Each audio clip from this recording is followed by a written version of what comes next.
In the decades following Fan's brilliant gamble, the sleepless, frigid, stomach-growling nights that for so long had defined life aboard the Sigalo became a memory.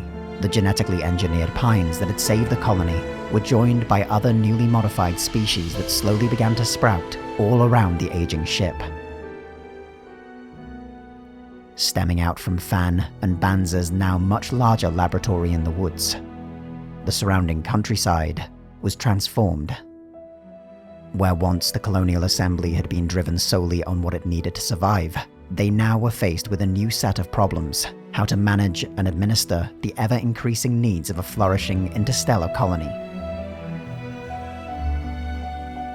It was a challenge they undertook with satisfaction.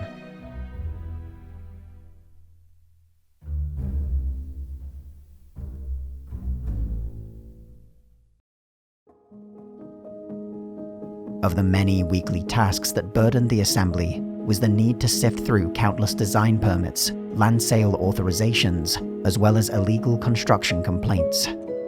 Confined to the Sigalo for the entirety of their time on this alien world, restless citizens were eager to claim plots of land as their own. The sheer number of requests led to extended permit processing wait times, and illegal construction was often the only practical method for expanding the city in these early years. Haphazard and irregular sprawl extended out from the ship, the result of constant feuds over land and who had rights to build on it. One of the main sources of complaints and the surrounding gridlock was the Albeni Mineral and Mining Corporation that had been given exclusive rights to large swaths of the peninsula. Their primary claim was at the base of the pair of mountains which were beginning to be colloquially known as Ursus, or the Bear, and Aquila, the Eagle. The company's contract granted them sole rights to the land for the next 182 years, until 200 AL. It was a predatory deal made during the height of the energy crisis, when the Assembly was desperate to reverse the slow decline of the colony.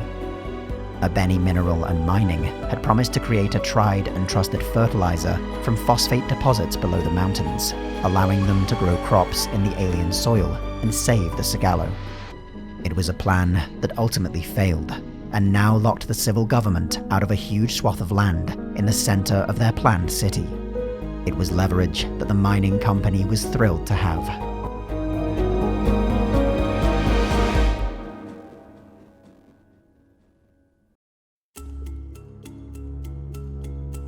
The one-sided deal secured for the company a large portion of the desirable land, but the Colonial Assembly was constantly faced with a steady stream of complaints from Albeni Mineral and Mining decrying illegal construction inside their property. Inefficiency and delayed responses from the council on the matter had become such a problem that Albeni Mineral and Mining had begun employing their own security team to enforce their property lines. The tensions could only escalate.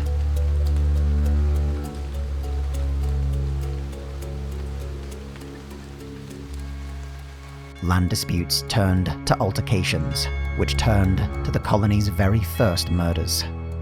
Not even during the height of the energy crisis had such violent acts occurred, and they ignited the issue at every level within the colony.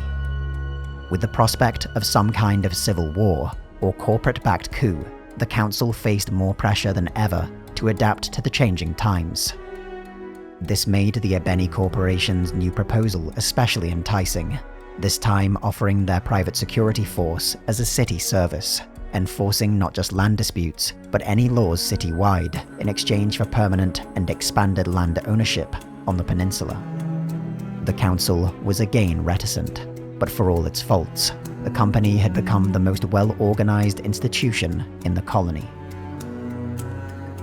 While the colony was in desperate need of a well-funded security force, and some members were eager to accept the proposal, one woman on the council, a psychologist and human behavior expert named Idil Batin, was hesitant. She decried the deal as giving in to blackmail or extortion, rewarding a company for solving an issue they had created. Worse still, what did permanently giving huge swaths of land to a mining company mean for the city they were rapidly creating? Would they hold onto the land forever, blocking the city from growing into a central part of the peninsula forever? or perhaps sell off the land later on to developers at a huge profit. There even remained the very real possibility that Albeni would use the land only as another bargaining chip, demanding more and more of the civil government. To Idil, it seemed as though many others on the council were not looking toward the future, and instead eager to accept a short-sighted proposal to ease their own personal workload and pressure. Idil was known to be a workaholic, and as a vote on the matter approached, she began to spend her spare time in the Sigallo's archives, a nearly infinite database of information brought from home, stored in the previously dormant server rooms aboard the ship. She studied over maps, planning commission entries, architectural proposals, and anything else from their old home that she might glean insights from. Throughout history, there were instances in which giving a large area of land to private interests in the center of a developing city was a complete disaster, stunting the city's growth forever and creating a massive eyesore in a central location. But in other places, while the means were not necessarily desirable, the ends were surprisingly beneficial to the health of the city. In New York City, the thriving African-American community known as Seneca Village was acquired via eminent domain to create the city's famous Central Park. The village ultimately preserved the land from other types of construction, and while raising the hundreds of homes in it was heinously unjust, it also helped to create a massive, beautiful park, the lifeblood of Manhattan. Idil Batin found other examples, like the old city of Phoenix, where massive plots of land were sold to developers who could then decide how to subdivide them. While these enormous parcels gave massive power to the developers and divided the city in a way that ultimately caused transportation issues, they also succeeded in creating thriving, small, insular communities once the land within had been subdivided and sold to individuals.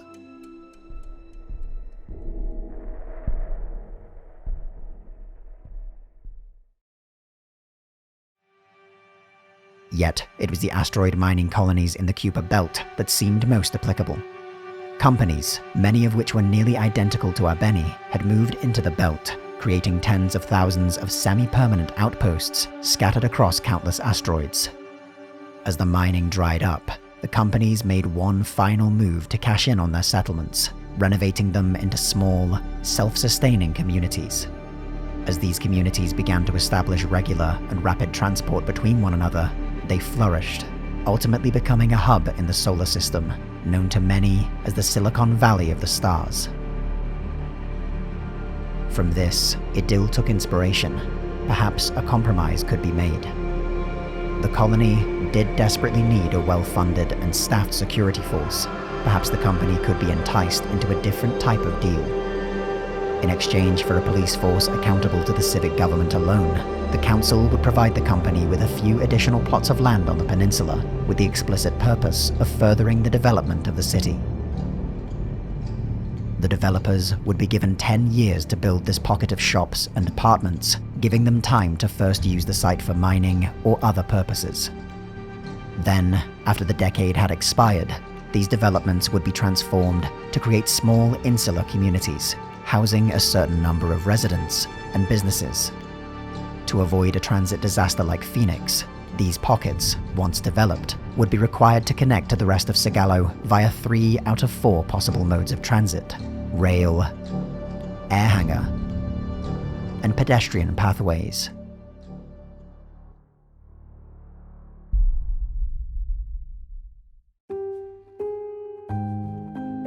On the day before she was meant to bring her proposal to the council, on a stroll through the newly minted forest, Idil Batin walked through older and older trees.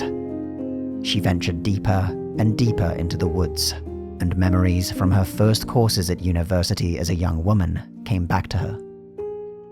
While the name of the professor that said it had long since escaped her, what he said still resonated.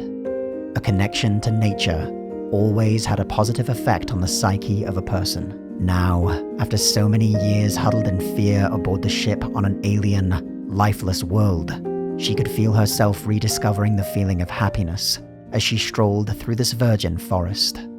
As she passed a newly introduced fern species, noting how well it complemented the pines, she concluded that allowing oneself to become a part of nature must be essential to the well-being of their new society. Sigalo should do all in its power to plan to preserve the natural beauty of the peninsula they had found themselves upon. At the 11th hour, she amended her proposal, now with explicit language, to preserve a 100-meter ring around the perimeter of each plot of land, a buffer that would be required to be left underdeveloped, allowing for the forest to surround each enclave of the city. When her meeting finally commenced, Idil proposed her idea. There would be a detailed system by which any future developer, not just the Albeni Corporation, could buy a parcel of land and develop it into both a thriving individual community and also an integral piece of an interconnected city. It was a dream of a united Sigalo in harmony with nature, and one ultimately both the Council and the Albeni Corporation would agree with. Decades turned to centuries. Fan, Banza, and Idil turned from citizens into legends. Sigalo changed beyond recognition, and the Antares system changed with it. Contact was re-established, first with neighboring cities, then with neighboring worlds. The single lost colony became a thriving city-state, and when the lease first signed by the Albeni Corporation nearly 2 centuries earlier finally expired, Sigalo was now a thriving metropolis, one among several, in the Republic of Alfjari Vet.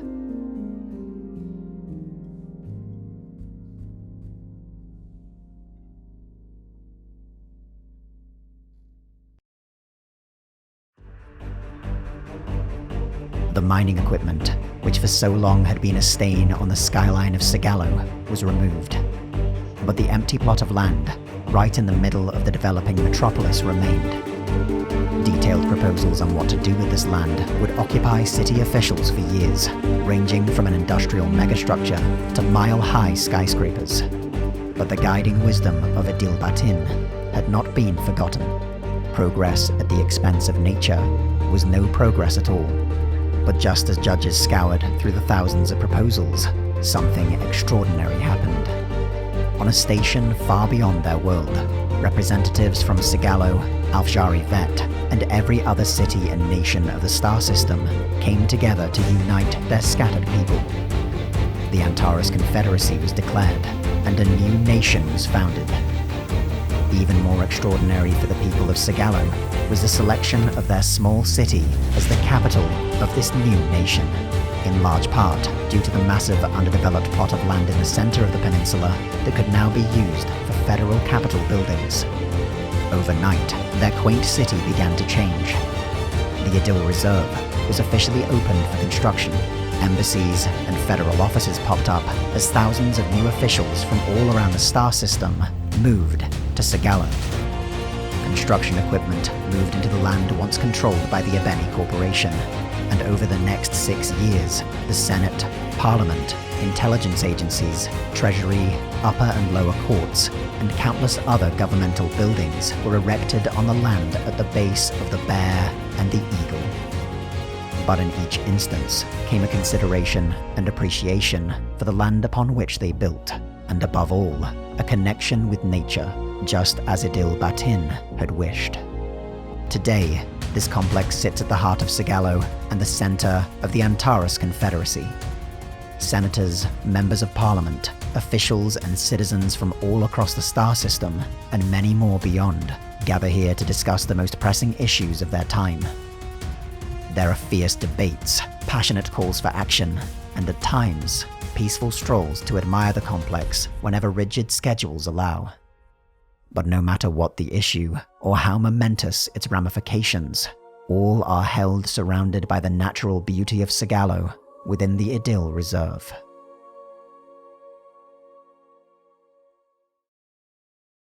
To learn more about the story of Sigalo, told by myself and CityWalkCityWall in collaboration with Templin Institute, where you can watch Skylines Invicta 2 series, you should check their YouTube channels to watch the previous episodes and the behind the scenes for what you saw today, which will be posted in the coming weeks on CityWalk's channel.